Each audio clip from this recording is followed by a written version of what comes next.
Oke, baik ya. Assalamualaikum warahmatullahi wabarakatuh. Apa kabar sahabatku semuanya? Kita kembali lagi mengudara bersama channel ini. Saya ucapkan selamat datang dan terima kasih banyak kepada sahabatku semuanya dimanapun Anda berada. Semoga kita semua masih dalam keadaan sehat selalu, dipermudah segala urusan, serta dilimpahkan rezekinya oleh Allah Subhanahu wa Ta'ala. Amin ya robbal alamin.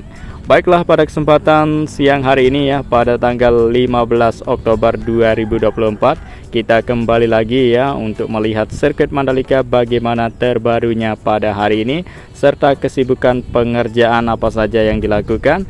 Ya, mari simak video ini mulai awal sampai akhir teman-teman ya, karena kita akan pantau keseluruhan, pantau full buat sahabatku semuanya biar puas melihat dari sirkuit Mandalika terkini. Dan baiklah, dari sini kita langsung saja mulai memantau ya sirkuit Mandalika untuk melihat bagaimana kondisi terbarunya dan juga pengerjaannya seperti apa. Tentunya sirkuit Mandalika ya sekarang ini makin berbenah untuk persiapan menyambut dari gelaran selanjutnya teman-teman ya. Karena sirkuit Mandalika akan terus menggelar dari event besar MotoGP ya, kontrak dengan Dorna masih panjang teman-teman ya. Dan tentunya sekarang ini ya segala hal dilakukan untuk dibikin dan dibuat dari sirkuit Mandalika untuk hal barunya, serta dibikin lebih baik dan keren dan menarik lagi untuk sambut MotoGP di tahun seterusnya teman-teman ya, biar menampilkan selalu berbeda daripada sambut MotoGP sebelumnya. Jadi luar biasa ya berbenah dan makin majunya dari sirkuit Mandalika setelah sukses menggelar dari event besar MotoGP 2024 ya. Sekarang ini ya melakukan pembenahan pada tribun sirkuit Mandalika dan pengerjaan untuk pembuatan segala sesuatu yang lain di area kawasan Mandalika maupun sirkuitnya. Ya, tentunya makin sukses dan makin maju ya. Sirkuit Mandalika sudah sukses menggelar MotoGP selama 3 kali dan akan lagi menggelar MotoGP di tahun 2025 untuk menjadi kali keempat sirkuit Mandalika yang menggelar dari event MotoGP teman-teman ya. Dan inilah dia dari sirkuit Mandalika, kondisi terbaru dari permukaan aspal setelah dari event Festival Mandalika Off Speed yang diselenggarakan kemarin. Ya, ada balapan dan ada driftingnya teman-teman ya. Tentunya para penonton yang hadir kemarin menyaksikan secara langsung dari ya event drifting maupun balapan dari Festival Off Speed ya, Porsche Sprint Challenge Indonesia yang diselenggarakan dan sekarang ini sudah selesai ya sejak 1 hari yang lalu teman-teman ya. Nah, sekarang ini dilanjutkan untuk acara dari Mandalika Track Day. Nah, jadi Mandalika Track Day ini adalah bukan balapan tapi melainkan ya buat teman-teman semua bisa merasakan sensasi berkendara di aspal Pertamina Mandalika International Circuit dengan total panjang 4,3 km ini teman-teman ya. Ya, dimanjakan mata dengan pemandangan laut dan juga pemandangan perbukitan dan lain sebagainya. Banyak hal. Destinasi wisata terbaik ya di dunia ada di Lombok, Nusa Tenggara Barat, dengan memiliki sirkuit dan fasilitas sarana pendukung yang tidak kalah tempat lokasi yang cantik keren teman-teman ya. View yang luar biasa. Dan baiklah, kemudian itu di sini kita berada di lintasan trek lurus ya. Kita lihat untuk kondisi terbarunya dari area rumput ya, hari demi hari semakin menunjukkan ya makin hijau karena sering dilakukan penyiraman setiap hari, begitupun pembersihan pada track lane sirkuit Mandalika. Ya, di tengah-tengah dari acara Mandalika Track Day yang saat ini terdengar ya melaju kencang dari motor ya Track Day. Ya, terus dilakukan pengerjaan pada pembenahan tribun zona B teman-teman ya, biar cepat tuntas selesai sesuai target yang sudah ditentukan teman-teman.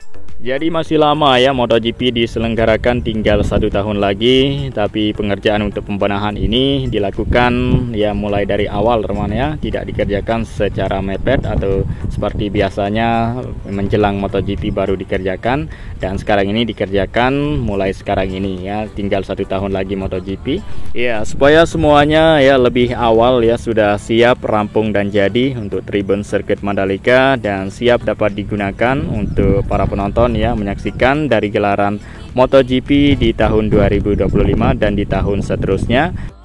tidak akan kepanasan lagi ya, dikarenakan tribun sirkuit Mandalika yang dulunya tidak memiliki atap dan nanti akan memiliki atap teman ya. Dan juga ya tribun yang sudah memiliki atap pendek namun diperpanjang ya, atap kanopinya lebih panjang dan lebar dibuat begitu ya, supaya semuanya kursi di tribun tersebut ya tertutup dengan atap. Jadi para penonton aman dan nyaman, ditambah dengan sejuknya angin yang menghembus dari laut ke tribun ya, tentunya kita sejuk dan tidak kepanasan lagi. Nah, jadi sirkuit Mandalika ya menggelar MotoGP sama seperti menggelar pada MotoGP sebelumnya ya, pada musim kering atau musim panas.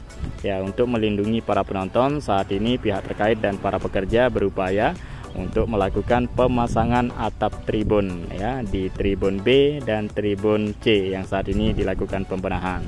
Dan juga tribun yang lain ya, seperti tribun J dan tribun K nanti akan dilakukan pembenahan ya, mungkin sehabis tuntas rampung ya dari pengerjaan kedua tribun ini yang dilakukan secara bersamaan. Dan nanti setelah rampung kedua tribun yang saat ini dibenahi, maka akan berlanjut lagi ke tribun selanjutnya yang akan dilakukan pemasangan atap ya, supaya banyaknya tribun dari sirkuit Mandalika memiliki atap. Ya, untuk lebih ya, meningkatnya dari para penonton ya, supaya lebih banyak lagi semakin ramai yang hadir menyaksikan dari gelaran MotoGP. Ya, karena kita lihat dan ketahui ya, fans MotoGP di seluruh Indonesia ini ya antusiasnya luar biasa untuk bisa menyaksikan secara langsung ya, menonton MotoGP di sirkuit Mandalika. Namun ada beberapa keluhan dari para penonton yang saat ini dipenuhi oleh pihak terkait teman ya. Ya, pertama yaitu terkait ya dari sirkuit Mandalika yang terlalu panas ya, dia menginginkan ya tribun memiliki atap. Untuk itu harapan dari para penonton semua, nanti kita harapkan juga pihak terkait dan kita semua ya, supaya para penonton lebih banyak dan semakin meningkat lagi ya, setelah terpenuhi dari apa yang dikeluhkan oleh para penonton teman. Nah, jadi progres pembenahan pada tribun ini sudah dikerjakan ya 2 hari setelah MotoGP dikerjakan. Jadi setelah MotoGP 2 hari langsung dikerjakan pengerjaan pembenahan pada tribun C dan tribun B teman. Nah, dan saat ini kita lihat ya capaian dan perkembangannya sudah menunjukkan ya banyak tiang yang dipasang dan juga kerangka dari tribun atap teman-teman dilakukan pemasangan. Ya, tentunya untuk membuatkan atap pada tribun sirkuit Mandalika ini ya memerlukan banyak material besi ya, untuk sebagai tiang, kerangka dan material atap yang menggunakan banyak material teman. Dan juga yang mengerjakan harus profesional yang sudah berpengalaman ya, untuk membuat tribun menjadi maksimal yang menghasilkan yang terbaik ya, untuk tribun sirkuit Mandalika kuat dan kokoh teman. Dan saat ini sudah kelihatan ya kemajuan dan perkembangannya. Ya, jadi mulai dari proses awal ya teman-teman, kita melakukan perakitan pada material besi untuk digunakan ya sebagai tiang tribun dan rangka tribun yang dilakukan ya pengerjaannya di area zona tengah.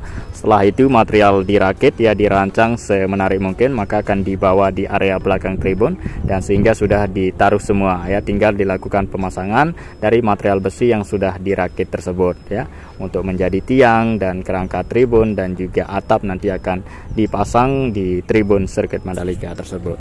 Dan juga proses yang lain ya untuk bagian dari pembenahan tribun tersebut ya, untuk sebuah pondasi cetakan beton ya secara terpisah, tidak dilakukan pengecoran di tempat tribun tersebut, melainkan dicor secara terpisah. Lalu nantinya setelah mencetakkan ya dari tempat berdirinya sebuah tiang, maka akan dipasang di bagian galian yang sudah digali di area belakang maupun depan dari tribun tersebut. Oke, dan sekarang di sini kita berada di tikungan ke-6 ya. Kita sudah meninggalkan jauh dari tribun yang tadi kita lihat pembenahannya. Dan sekarang di sini kita akan melihat apa saja hal baru yang terdapat di dalam sirkuit Mandalika.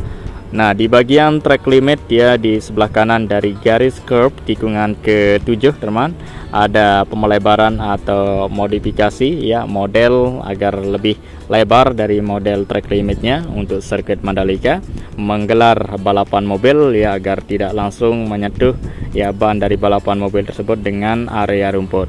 Jadi dibikin lebar untuk track limit tersebut ya, untuk keamanan atau memenuhi standarnya dari event yang digelar di sirkuit Mandalika untuk balapan mobil. Tak hanya di tikungan ke-7 tapi di tikungan ke-11, begitu juga di tikungan ke-12. Ada 3 titik ya untuk track limit dari sirkuit Mandalika yang dilebarkan sedikit, sehingga terlihat seperti ini ya untuk dari track limit yang sudah dilakukan pengecatan juga dengan warna hijau. Jadi ada warna putih untuk garis curb ya, track limit warna merah, dan juga ya track limit yang lebar tersebut dicat warna hijau. Oke, dan kemudian itu kita lanjut lagi di tikungan ke-10. Kita lihat kondisi terbarunya dari lintasan tikungan 10 yang merupakan tikungan yang paling menantang ya bagi para pembalap MotoGP maupun balapan yang lain saat diselenggarakan di sirkuit Mandalika. Nah, jadi inilah dia tikungan ke-10 teman, dan ada sponsor dari Pertamina Mandalika International Circuit. Nah, inilah dia Bukit 360. Kita bisa melihat 360 derajat apabila kita berada di puncak bukit di sini.